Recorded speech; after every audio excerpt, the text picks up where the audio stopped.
Morning, everyone. Thanks for joining Soil Health IST 2021 that focuses on discussion the potential strategies to improve carbon-associated fertility of our cropping soils. In this section, I would like to share some information regarding the role of the soil biota play on carbon regulation.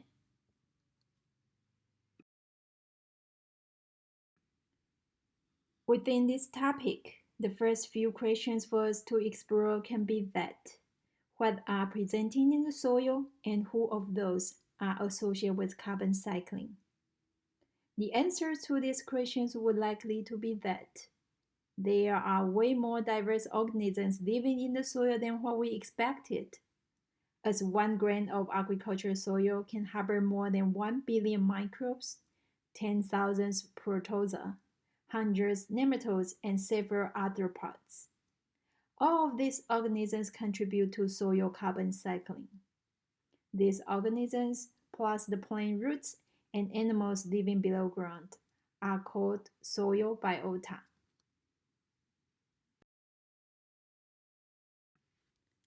The next question would be, what mechanisms of this soil biota used to regulate over soil carbon? Similar to general food chains of biology, soil biota also develop their own food webs to process soil nutrients, including carbon. We can trace the carbon fluxes by tracking the actions of these biota across trophic levels. In the agricultural soil systems, as the first trophic level, the residues and the living roots of our crops provide plant fixed carbon for the soil. The second trophic level includes mostly bacteria, fungi, and nematodes that feed on the plant roots, rhizosphere nutrients, and or decompose the residues. Several higher trophic levels that serve as the predators of the previous level organisms also play the key roles on soil carbon cycling.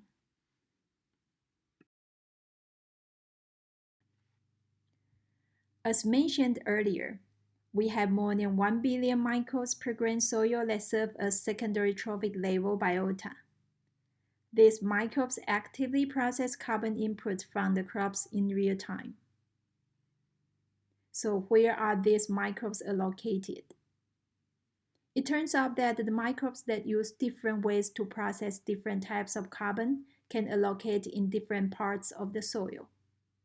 For example, the root feeders or root pathogens, root endophytes, mycorrhizal fungi can live inside the plant tissues and or very close to the plant roots, the area that we call rhizosphere. The soil decomposers that utilize carbon from crop residues or soil carryover can live in the soil with crop nearby, where we call bulk soil.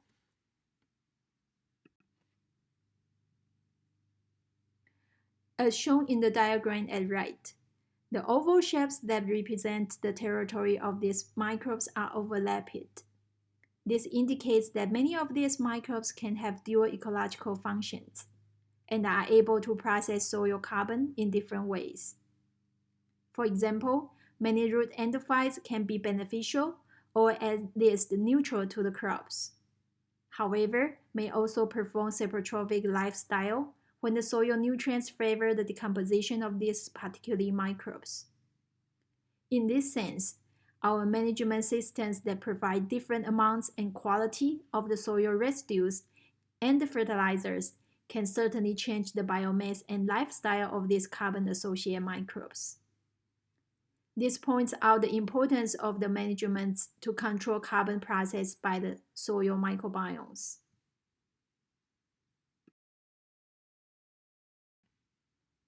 So, what mechanisms of soil biota perform to help generate and preserve better quality and amounts of soil carbon?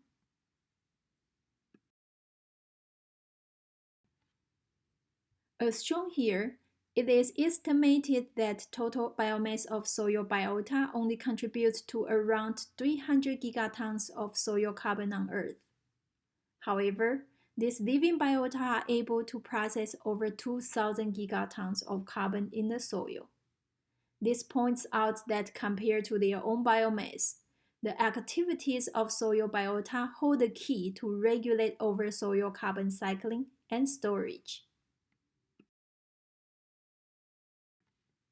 The secondary trophic level biota are on the front line to directly regulate the initial carbon inputs from the crops. These inputs have complicated chemical structure and rely on the specific enzymes secreted by the microbes to transfer these compounds into the chemical forms that are available for the soil biota.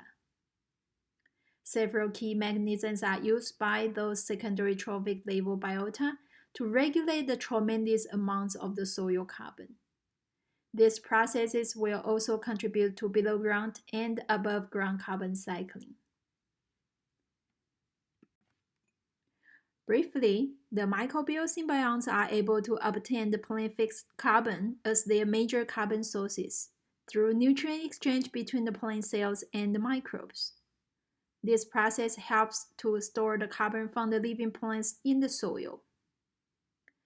The saprotrophic microbes regulate the soil carbon through three major mechanisms, including decomposition that turns the carbon from the organic into inorganic forms, or immobilization to turn the inorganic carbon into organic forms. Both microbial symbionts and saprophytes are also able to regulate carbon respiration through processing soil carbon, which lead to below ground and above ground carbon cycling, including the production of carbon dioxide.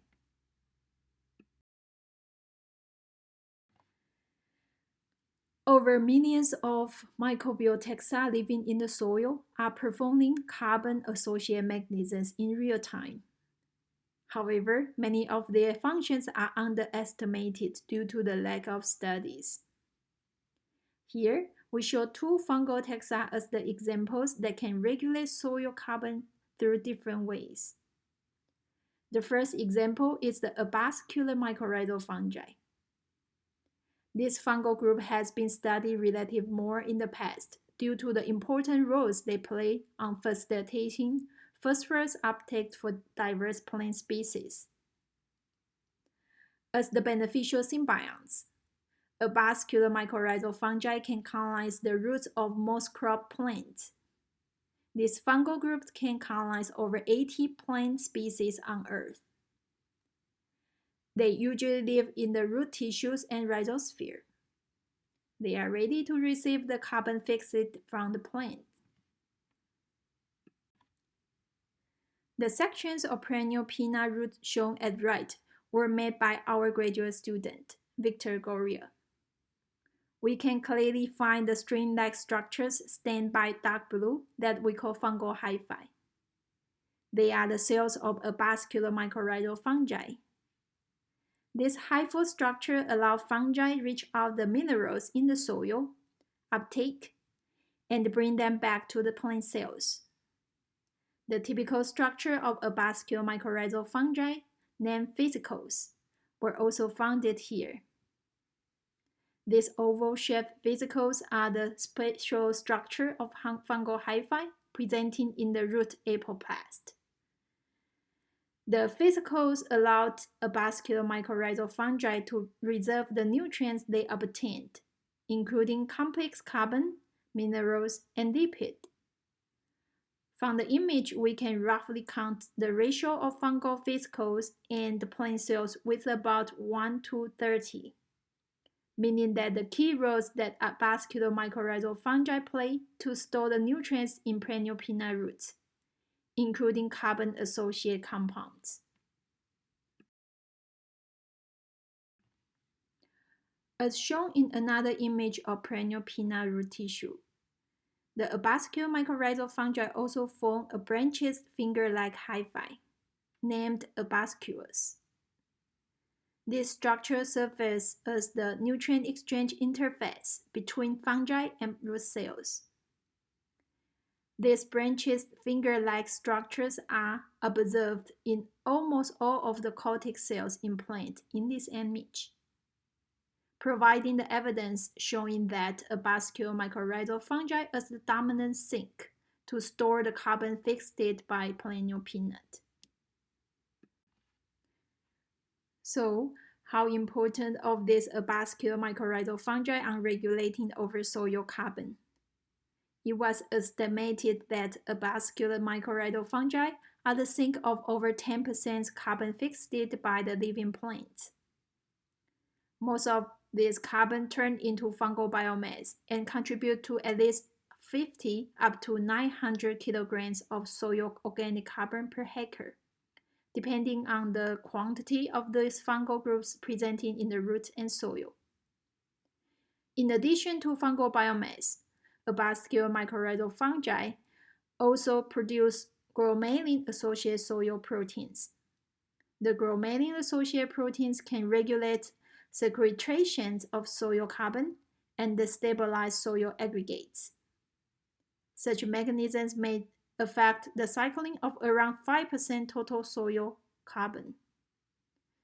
Although more studies will be needed in order to further identify the role of these proteins on soil carbon cycling, there is potential that arbuscular mycorrhizal fungi regulate more carbon than what we expect. Recent studies also indicated that arbuscular mycorrhizal fungi is able to buffer the above-ground carbon dioxide by promoting plant growth and stimulating soil carbon pool.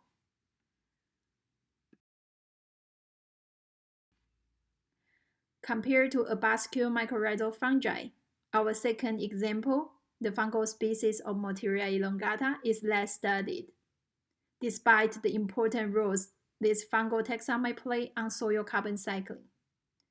Motiria elongata is one of the most common fungi living in the soil. The preliminary data generated from our recent studies indicated that Motiria elongata is one of the most abundant taxa living in the agricultural soils that were collected from North Florida, including pastures, cotton fields, and peanut fields. We expect over 1% of fungi presenting in the soil you collected and sent back to us are actually Motiria. Our recent studies showed that Motiria elongata can perform growth promotion across different types of crops, including Bahay grass as shown here, corn, tomato, squash, and watermelon. This fungal taxa has dual lifestyles as plant endophyte and saprophyte.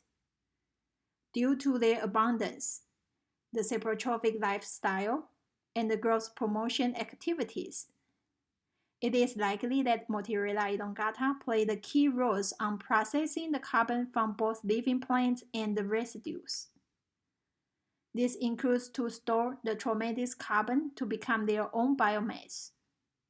Similar to Motiria elongata, there are millions of other microbial taxa that can perform important functions on carbon cycling, but are just recently studied or haven't been explored.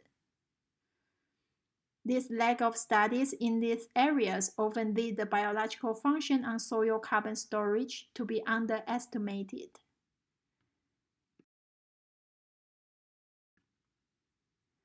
The soil biota are sensitive to the environmental changes, including the management practices.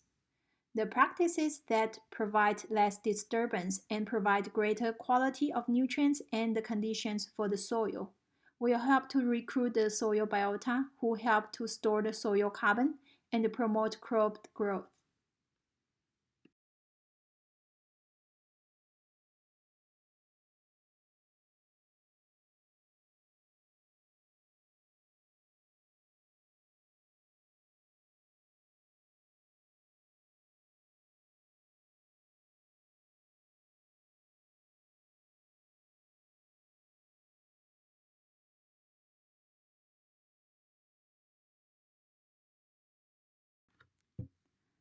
For example, compared to conventional tillage, the conservation tillage provides more carbon to feed the saprotrophic microbes. What types of the saprophytes to be recruited also depends on the chemical content of these residues.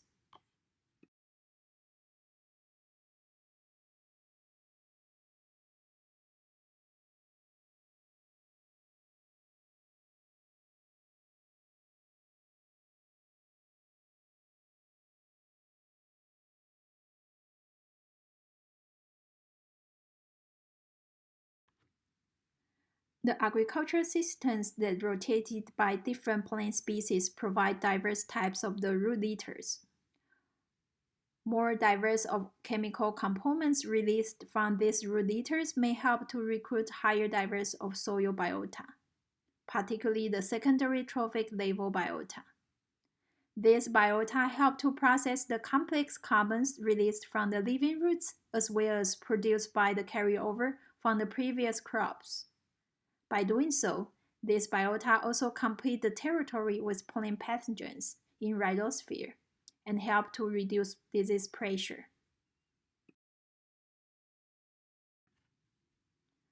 As the important roles of secondary trophic level biota play on regulating soil carbon, develop the tools to detect and quantify them have the great potential to serve as the indicator to predict the soil nutrient status and health.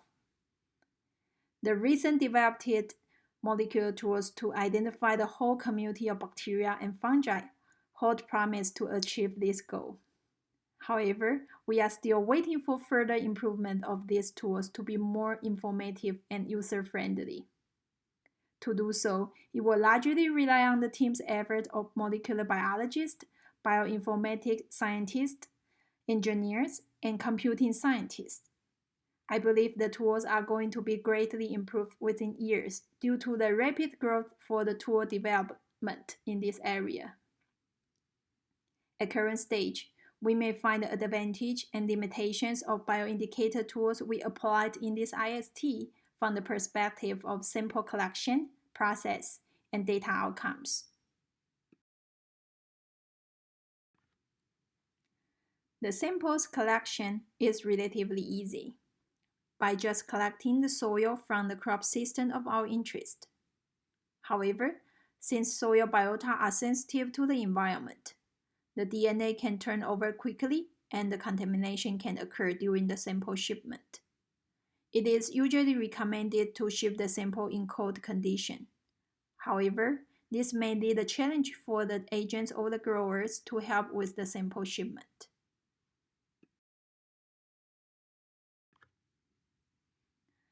The standard protocols to process the samples and identify the whole community have been generated and are frequently updated through the efforts of the scientists and engineers. However, there are still certain limitations to avoid the efficiency using this tool, including the needs of time, sample size, expertise, and budget. We hope to overcome these challenges when the tools are further improved in the near future.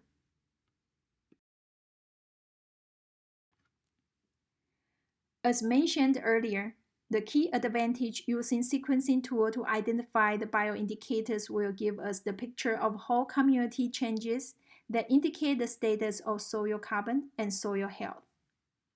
In particular, most of the soil microbes are not culturable, and sequencing approach give us clear view of who are there and how many they are in the soil.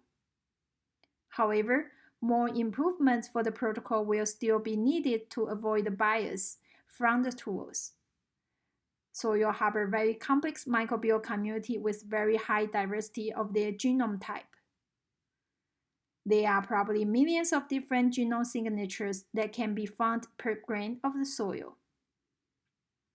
The current molecular design still presents the challenge to be able to catch every single genome type of the microbes presenting in the soil. Another challenge is to improve the tools to catch the microorganisms that are currently alive, for example, from their RNA activities. The lab tools to achieve this goal is available. However, it is too pricey and time-consuming and are still not be feasible to be used and applied for the field detection.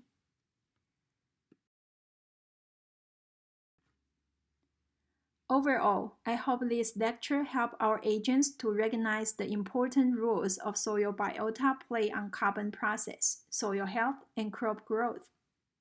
We are very excited about having the agents to lead the event with us and help us to test the molecular tool to discover the biomarkers of soil health.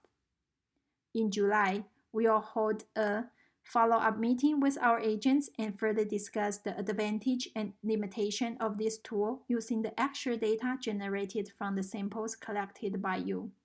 Thanks.